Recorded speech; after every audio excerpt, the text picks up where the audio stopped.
Why is this important? Okay.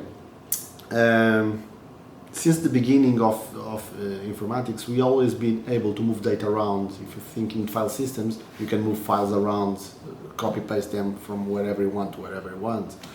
Then the databases appeared, and we have like SQL Server, Access, or Oracle servers, and data exists in those servers. But there are a lot of applications. They are commonly called ETL, extract, transform, and load, that can move data around those databases. Okay. So Infosistema DMM falls in this kind of applications that move data around, but very specific for the OutSystems environment. Why?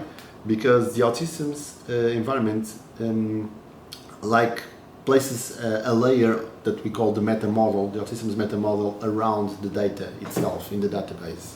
So it's not simple for someone that is not used to the OutSystems world or to the OutSystems meta model to discover where his information is stored inside an OutSystems database.